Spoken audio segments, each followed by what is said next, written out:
बोलूंगी कि जिनकी पारख ही नजर होती है उनको कुंडली देखने की जरूरत नहीं होती।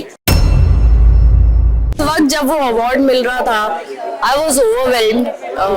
मेरा रोना ही नहीं रुक रहा था उस दिन specially because he was finally getting his dues.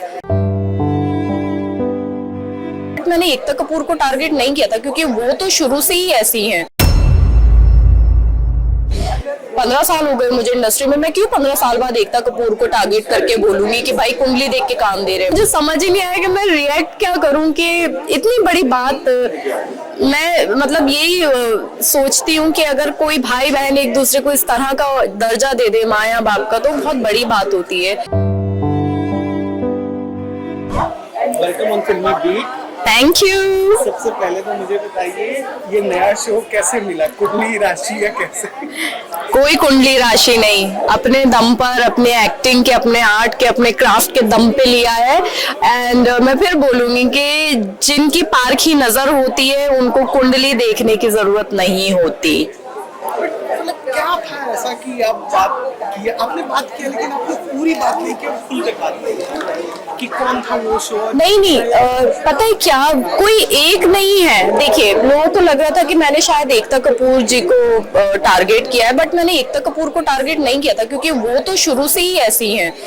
15 साल हो गए मुझे इंडस्ट्री में, मैं क्यों 15 साल बाद एकता कपूर को टारगेट करके बोलूंगी कि भाई कुंडली देख के काम दे रहे हैं। मुझे पता है वहां पे ऐसे ही काम होता है तो मैं वहां पे कभी जाती ही नहीं हूँ। मुझे पता है कि नहीं जमेगा यार, नहीं होगा। अब क्या हो रहा है ना, कोई एक नहीं है, उनके अलावा कुछ लोगों ने शुरू किया है तो मैं किस किस के नाम लूंगी और मैं नाम ले लूंगी वो लोग मुकर जाएंगे, बट सच तो मुझे पता है।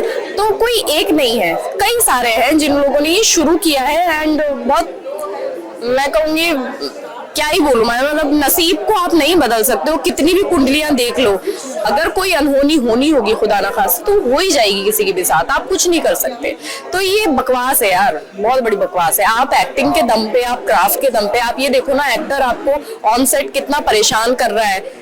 आपने कुंडली तो दिखवा ली लेकिन ऑन सेट वो एक्टर के टेंट्रम्स चल रहे हैं तो आप अब आपका शो तो डूबेगा ना, क्योंकि उस चीज में तो एक्टर का एक इंसानियत, एक पर्सनैलिटी देख के भी कास्ट किया जाता है, उसका क्राफ्ट देख के सबसे बड़ी बात कास्ट किया जाता है। तो वो मुझे ना खटका था बहुत बुरी तरह और मैंने वो बोल दिया कि यार this is not I want some, मतलब ये नहीं चाहिए था मुझे।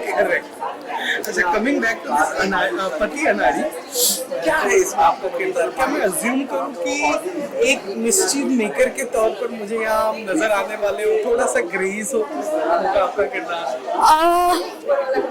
कह सकते हैं, मुझे अभी तक कुछ ऐसा सच ग्रे भी करने को नहीं मिला है, लेकिन बहुत स्ट्रॉन्ग पर्सनैलिटी है मंजरी की।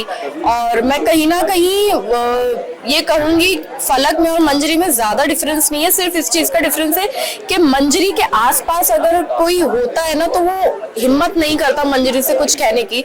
फलक के साथ ऐसा नहीं है, मेरे से सब अच्छे से बात करते हैं आगे से सामने से, मेरा नेचर ऐसा नहीं है कि मैं हंसूं ना किसी को देख के। लेकिन मंजरी ऐसी है कि वो किसी को देख के हंसेगी भी नहीं, लेकिन भाई को लेके बहुत ज्यादा पॉजिटिव है, भाई से बहुत ज्यादा प्यार करती है, भाई के अगेंस्ट वो कुछ नहीं सुन सकती।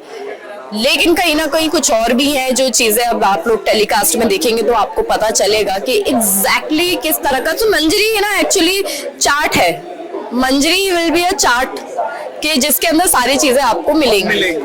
Okay, last question, as you said भाई के लिए ये है, आपका और आपका भाई का बॉन्ड हमने अभी देखा, इतना सुंदर, इतना खूबसूरत, एंड ही कॉल्ड यू माँ का दर्जा दिया उसने। हाउ वाज दैट, और आपने अपने इमोशंस को कैसे कंट्रोल किया? वेल, सबसे पहले तो ना आप सब लोगों का बहुत शुक्रिया, दिल से शुक्रिया, जिस तरह से आप लोगों ने ये प्यार दिखा रहे हो ना, आपके देख के बहुत अच्छा लगा, बहुत लोग रिलेट कर पाए। बिकॉज आई थिंक आप लोगों ने हम लोगों की बहुत जर्नी देख ली है, आप लोग हर तरह से हम लोगों के साथ में रहे हैं, from top to bottom, bottom to top, वो चीज चलती आई है। तो उस वक्त जब वो अवार्ड मिल रहा था आई वॉज ओवरवेल्म्ड। मेरा रोना ही नहीं रुक रहा था उस दिन specially because he was finally getting his dues. And मुझे ऐसा लग रहा था कि बस अब नजर ना लगे किसी की, ऊपर वाला इसको नजर से बचाए। और जब उसने वो माँ वाली बात की, वो बोलता है, वो पहले भी कई बार उसने बोला है कि ये मेरी दूसरी माँ है। तो जब उसने स्टेज पे बोला तो मुझे समझ ही नहीं आया कि मैं रिएक्ट क्या करूं कि इतनी बड़ी बात। मैं मतलब यही सोचती हूँ कि अगर कोई भाई बहन एक दूसरे को इस तरह का दर्जा दे दे माँ या बाप का, तो बहुत बड़ी बात होती है। और आई थिंक जिंदगी की सारी खुशी मैंने पा ली है। मैं खुश नसीब हूँ कि इस तरह से भाई ने मुझे माँ का दर्जा दिया है। I personally feel as a Sushant का फ्रेंड जो हम कभी बीच में बात भी करते हैं, उसे ये शुरुआत है, उसे मिलना बाकी है, उसे बहुत मिलना बाकी है। इंशाल्लाह। इस तरह का वो एक्टर है, बहुत मिलना बाकी है। इंशाल्लाह। I personally आमीन feel very personally। आमीन आमीन। Thank you so much. जाते जाते आप अपने फैंस को क्या कहना चाहोगे तो फिल्म में? मैं अपने फैंस को ये कहना चाहूंगी कि फाइनली जिस चीज का आपको, मुझे, हम सबको इंतजार था कि मेरा एक शो जो आप लोग बेसब्री से वेट कर रहे थे वो आ गया है दंगल पे, पति अनाड़ी, मंडे टू सैटरडे शाम 6:30 बजे। Please go and watch my show, watch me as Manjari. And मुझे प्लीज बताइएगा कि आप सबको कैसा लग रहा है ये नया किरदार, क्योंकि मैं बहुत इंजॉय कर रही हूँ during the shoot with all the cast and I am loving it. तो मुझे प्लीज आप लोग भी बताइए कि आप लोगों को कैसा लग रहा है।